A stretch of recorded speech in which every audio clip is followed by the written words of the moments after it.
போர் செய்யறதுனால என்ன பிரயோஜனம் இருக்குது?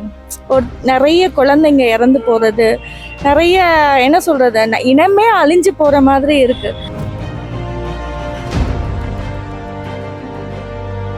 பாருங்கிறது முன்ன மாதிரி இப்போ வரும் ஏவுகணை துப்பாக்கி தூக்கின்னு ஓடுற காலம்லாம் போயிட்டு இப்பெல்லாம் பயோ வரைக்கும் போயாச்சு. அதாவது நான் சொல்லக்கூடாத சில விஷயங்கள்.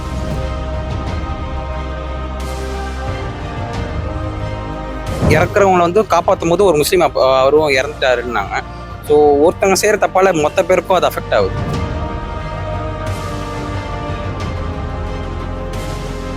சிந்து நதி நிறுத்திட்டோம், சோத்துக்கு வழி இல்லாமல் தண்ணிக்கு வழி இல்லாமல் பாதி பேர் செத்தாலும் அவங்களுக்கு புத்தி வரும்.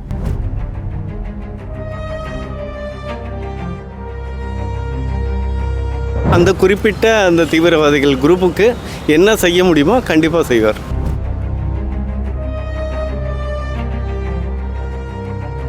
இந்தியா பாகிஸ்தானுக்கு ஒரு பெரிய விஷயமே வந்து நடந்துட்டு இருக்கு. ஒவ்வொன்றும் வந்து நம்ம நினைக்க முடியாத லெவலுக்கு நடந்துட்டு இருக்கு. நம்ம தான் எதிர்பார்த்ததே கிடையாது. நைட்டு தூங்கி காலையில எந்திரிச்சா இப்படி ஒரு நியூஸ். அதை நீங்க எப்படி பாக்குறீங்க? இது வந்து ரொம்ப ஒரு மோசமான பின்விளைவுகள் கொடுக்கக்கூடியது. நம்ம இந்தியா ஒரு பேசிக்காக சாத்விகமான நாடு, அதிகமான இந்துக்கள் வாழற நாடு. அதை முஸ்லீம் மக்கள் புரியணும். அவங்க புரிஞ்சிக்க மாட்டேங்கிறாங்க. நல்ல முஸ்லீம்கள் நிறைய பேர் இருக்காங்க. ஆனால் இதை துஷ்பிரயோகம் பண்ணி அதை பாலிட்டிக்ஸாவோ அது ஒரு மார்க்கெட்டிங்காவோ அது ஒரு யுக்தியாவோ பயன்படுத்துகிற கூட்டத்துக்கு இது ஒரு பெரிய தோல்வி தான். இந்தியா கண்டிப்பாக வந்து பெரிய போர் பண்ணாது. ரொம்ப உஷாரான கண்ட்ரி நம்ம நாடு. ஒன்றும் இல்லை, இப்போ நம்ம சிந்து நதி நிறுத்திட்டோம், சோத்துக்கு வழி இல்லாமல் தண்ணிக்கு வழி இல்லாமல் பாதி பேர் செத்தாலும் அவங்களுக்கு புத்தி வரும். ஆனாலும் அது தவறு தான். நம்ம சாத்வீகமாகவே போகணும். அவங்களுக்கு புரிகிற வரைக்கும் நம்ம வெயிட் பண்ணுறது தான் நல்லது. போருங்கிறது ரொம்ப ஈஸியான விஷயம். ஆனால் அது வந்துடுச்சுன்னா, நான் 2-3 கண்ட்ரியில் ஒரு கிறிஸ்டியன்ஸ்லாம் பார்த்துருக்கேன். போர்ன்றது ஒரு சின்ன ஒரு அவசர டெசிஷனாக இருந்தால் அதனோட எக்கனாமிக்கல் பேக்ரவுண்ட்ஸ் வந்து ரொம்ப மோசமாக இருக்கும். Better we should not go for war. இந்தியாவுக்கும் பாகிஸ்தானுக்கும் வார் வேணுமா? கண்டிப்பாக போர் வர வாய்ப்பு இல்லை. சண்டை வேணா சமத்துவமாக போயிடலாம். இல்லை வேணான்னு தான் நான் சொல்லுவேன். போர் செய்யறதுனால என்ன பிரயோஜனம் இருக்குது? நிறைய குழந்தைங்க இறந்து போறது, நிறைய என்ன சொல்றது, இனமே அழிஞ்சு போற மாதிரி இருக்கு. இப்போவும் நம்ம சாதாரணமா சொல்லணும்னா, ஒருத்தர் கீழே விழுந்தா நமக்கு எப்படி துடிக்குது, இதுதான் ரியாலிட்டி. அந்த போர் பண்றதா இருக்கட்டும், இனப்படுகொலை, இதெல்லாம் வந்து என்னைய கேட்டிங்கன்னா ரொம்ப கொடூரமான விஷயம். அது ஏற்கனவே இப்போ ஒரு ஸ்போர்ட்லேயே வந்து பார்த்தீங்கன்னா இந்தியாவும் பாகிஸ்தானும் ஆடுறாங்க அப்படின்னா வெறும் ஐசிசி டோர்னமெண்ட்ஸில் மட்டும் தான் அவங்கள பார்க்க முடியும். அப்படின்றப்போ அப்போ அதுலேயே நமக்கு வந்து பிரிவினை வந்துருச்சு. அப்படின்றப்போ வேணாம். அது இப்போ ஒருத்தர் செய்கிற முஸ்லீம்ஸ் அப்படின்ற இப்போ அவங்கள வந்து தப்பு சொல்கிறாங்க அப்படின்னா, இப்போது இவங்களுக்கு இறக்குறவங்களை வந்து காப்பாற்றும் போது ஒரு முஸ்லீம் அவரும் இறந்துட்டாருன்னாங்க. ஸோ ஒருத்தவங்க செய்கிற தப்பால மொத்த பேருக்கும் அது அஃபெக்ட் ஆகுது. ஸோ வேணாம். அந்த காலத்தில் வந்து மன்னர்கள் போரிட்டாங்க இல்லையா? அவங்க நிலத்தை தனக்கு வேணுங்கிற அளவுக்கு என்னதான் இருந்தால் கூட நிறைய வேணும்னு நினைப்பாங்க. அது இந்த காலத்துக்கு ஒத்து வராது. இப்போ போருங்கிறது வந்து ஒருத்தர் இறந்து அதில் வாழணுங்கிற வாழ்க்கை வந்து யாருக்குமே அது சரியாக வராது. அமைதியாக இருக்கிற வாழ்க்கை தான் நல்லாயிருக்கும். பாகிஸ்தான் போரிடுங்கிறதுக்காக அவங்களுக்கு எதிராக நம்மளும் போய் போரிட்டா திரும்ப திரும்ப மக்கள் தான் இறப்பாங்க. ஆக்சுவலி அவங்களும் புரிஞ்சுக்கணும். அதனால் நம்ம ஒன்றும் பண்ண முடியாது. அவங்க எப்படி பண்ணுறாங்க, பாகிஸ்தான் கவர்மெண்ட் அது நான் எனக்கு ஒன்றும் தெரியாது. ஸோ அவங்க தான் இது பண்ணணும். டெரரிஸ்ட் வேணான்னு சொல்லக்கூடாது. பீஸ் எடுத்துகிட்டு வரலாம். என்னன்னாலும் எல்லாருக்கும் தான் இது கஷ்டம் ஆகுது. எல்லாரும் பீப்புள் தான். அதனால எல்லாரும் ரெஸ்பெக்ட் பண்ணலான்னு சொல்லிட்டு அவங்க தான் பண்ணணும். நம்மளால ஒன்றும் பண்ண முடியாது. 2 பக்கமும் லாஸ் ஆகும். பாகிஸ்தான் பக்கமும் லாஸ் ஆகும், நம்ம பக்கமும் லாஸ் ஆகும்.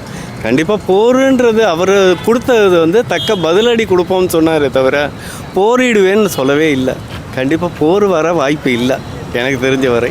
அந்த ஏரியாவில் அந்த குறிப்பிட்ட அந்த தீவிரவாதிகள் குரூப்புக்கு என்ன செய்ய முடியுமோ கண்டிப்பாக செய்வார். அவ்வளோ. இப்போ வாருக்கு போகக்கூடாதுன்னு சொல்கிறீங்க. ஆனால் வந்து நிறையா பேர் இங்கே இழந்த மக்கள்லாம் என்ன சொல்கிறாங்கன்னா, இந்த மாதிரி மோடி அவர்கள்கிட்ட வந்து போய் சொல்கிறாங்க, உங்கள் மோடியால் என்ன பண்ண முடியும்னு போய் கேளுங்க அப்படிங்கிற மாதிரி. இதனால மோடி வந்து சொல்லியிருக்காரு, கண்டிப்பாக நாங்கள் தண்டனையை வாங்கி கொடுப்போம் அப்படிங்கிற மாதிரி சொல்கிறாங்க. இப்போ இந்தியா இதற்கு என்ன மாதிரியான ஆக்ஷன் எடுத்தால் கரெக்டாக இருக்கும்? கண்டிப்பா கொடுக்க தான் செய்யணும். யாரா இருந்தாலும் மனுஷன் தானே. அவனுக்கு ஒருத்தர் அடிச்சோம்னா இன்னொருத்தருக்கு வலிக்க தான் செய்யும். தனக்கு அடித்தாலும் அந்த வலி இருக்க தான் செய்யும். டெரரிஸ்டாக இருந்தாலும் யாராக இருந்தாலும் என்ன செய்கிறது தப்பு. யாராக இருந்தாலும் தண்டிக்க தான் செய்யும். ரொம்ப ஈஸியான விஷயங்கள் நிறைய இருக்குது. இப்போ ஸ்ட்ராட்டஜிக் ஸ்ட்ரைக்குன்றது பார்டரில் மட்டும் பண்ணுறதில்ல, உள்ளூரில் களை எடுத்தாலே பாதி விஷயங்கள் குறையும். அதுவும் Modi is the most strongest person in the world. அவருக்கு வந்து பிடிச்ச தலைவரோ பிடிக்காத தலைவரோ மத ரீதியாக அவருக்கு எந்த விதமான பூசாமல் பார்த்தா கூட அவருடைய எக்ஸ்ட்ரீம் ரீச் வந்து throughout the world is unimaginable. It's most strongest purse in the world. அது வந்து we should be proud of it. அப்படி இருக்கிறச்ச போர் இல்லாமல் இதுங்களை ஈஸியாக களை எடுக்க முடியும். இவர் இல்லைனாலும் காங்கிரஸ் இருந்தாலும் அது பண்ண தான் போகிறாங்க. ஆனால் மோடி மச் ஸ்ட்ராங்கர் தென் எனிபடி. இது ஓவர் நைட்டில் ஒரு ஒரு 20 பேர் பண்ணாங்கன்னா அந்த கூட்டத்தில் 50 பேர் தூக்கிடுவார். அந்த பவர் தெரியாமல் நியூஸ்க்கு வராமல் பண்ண முடியும். பண்ணுறாங்க, நான் பார்த்துருக்கேன். It is very fact that we can easily screw them off. பாகிஸ்தானிகள் கொஞ்சம் பேர் நம்ம இந்தியாவிலையும் இருக்கிறாங்க, மருத்துவ தேவைக்காகலாம் வந்திருக்கிறாங்க. 48 மணி நேரத்தில் எல்லா பாகிஸ்தானர்களும் வந்து இந்த இந்தியாவை விட்டு கிளம்பி போகணும் அப்படிங்கிற மாதிரி சொல்கிறாங்க. நேரம் கிடையாதுமா, மே 1 வரலும் டைம் கொடுத்துருக்காங்க. இப்போ மாற்றிருக்கிறாங்க, மே 1 வரலும் டைம் கொடுத்துருக்காங்க. பட்டு அதாவது அவங்க பண்ண விதம் சரியில்லைன்றதுனால தான் இவ்வளோ சிவியராக ஆக்ஷன் எடுக்கிறாங்க. இல்லாட்டி இவ்வளோ இந்த சிந்துவுடைய ஒப்பந்தம் கேன்சல் பண்ணதுக்கும் சிம்லா ஒப்பந்தம் அவங்க கேன்சல் பண்ணதுக்கும் காரணம் வந்து அந்த அளவுக்கு இவங்க பண்ணதுனால தான் பண்ணியிருக்காங்களே தவிர சாதாரணமாக வந்து ஒரு மத்திய அரசு அந்த அளவுக்கு பலமாக ஸ்டெப்பு வைக்காது. இந்த அளவுக்கு தக்க பதிலடி கொடுத்தா தான் அவன் தாம் பண்ண தப்பை கொஞ்சம் உணருவான் அப்படின்றதுக்கு தான் செஞ்சது. இந்தியாவுக்கும் பாகிஸ்தானுக்கும் வந்து பெரிய போர் நடக்க போறதாகவும், பாகிஸ்தானும் ஏவுகணையை ரெடியா வச்சிருக்காங்க, இந்தியர்களும் வந்து தங்களுடைய பாதுகாப்பு படையை அங்க போய் நிக்க வச்சிருக்காங்க. இதனால இந்திய மக்களுக்கு ஏதாவது கஷ்டங்கள் ஏற்படுமா? ஏன்னா வந்து ஒரு சில பேர் இந்தியர்கள் ரொம்ப இந்த ஹிந்துயிசம் சொல்றவங்க, அதை பத்தியே போட்டுறவங்க என்ன சொல்றாங்கன்னா, இஸ்லாமியர்களே இந்தியாவில் இருக்கக்கூடாது அப்படிங்கிற மாதிரி மொத்த இஸ்லாமியர் பக்கமும் திருப்புறாங்க. இது வந்து பெரிய நியாயம் இல்லையா? அதை நீங்க எப்படி பாக்குறீங்க? அவங்க தான் தப்பு, அதான் ஓல்டு ஃபேஷன் தான் தப்பு. ஆனாலும் அவங்களால அவங்களோட மைண்டும் நம்ம சேஞ்ச் பண்ண முடியாது.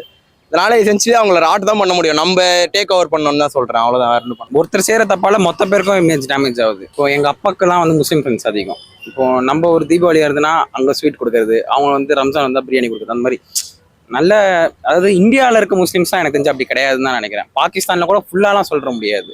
இப்போ மேட்ச் பார்க்க வரவங்கலாம் எவ்வளோ இதுவாக கம்பைன் பண்ணி பார்க்குறோம் அப்படின்றப்போ ஃபுல்லாக எல்லாருமே தப்பு சொல்கிறது அது கரெக்ட் கிடையாது. எல்லா இந்துக்களும் கிறிஸ்தவர்களும் முஸ்லீம்களும் இந்தியா விட்டு வெளிநாட்டில் போய் நம்ம வேலை பண்ணுறோம். அதில் பாதி முஸ்லீம் கண்ட்ரிஸ் தான். அவங்க தான் அதிகமாக சம்பளம் தராங்க, அவங்க தான் நமக்கு டியூட்டி ஃப்ரீ. அதனால் அவங்க இல்லாமல் உலகம் இல்லை, அது ஒரு பாட்டு இருக்குது. ஆனால் அவங்க வந்து ரொம்ப டாமினேட் பண்ணுறதும் ஒரு தப்பு, அதுவும் இருக்குது. இதை பேலன்ஸ் பண்ணுறதுக்கு நம்ம லோக்கல் கவர்மெண்ட்டும் இல்லை ரொம்ப பெரிய அளவுனா நம்ம ப்ரைம் மினிஸ்டர் வரைக்கும் அது கண்டிப்பாக ஆக்ஷன் எடுப்பாங்க.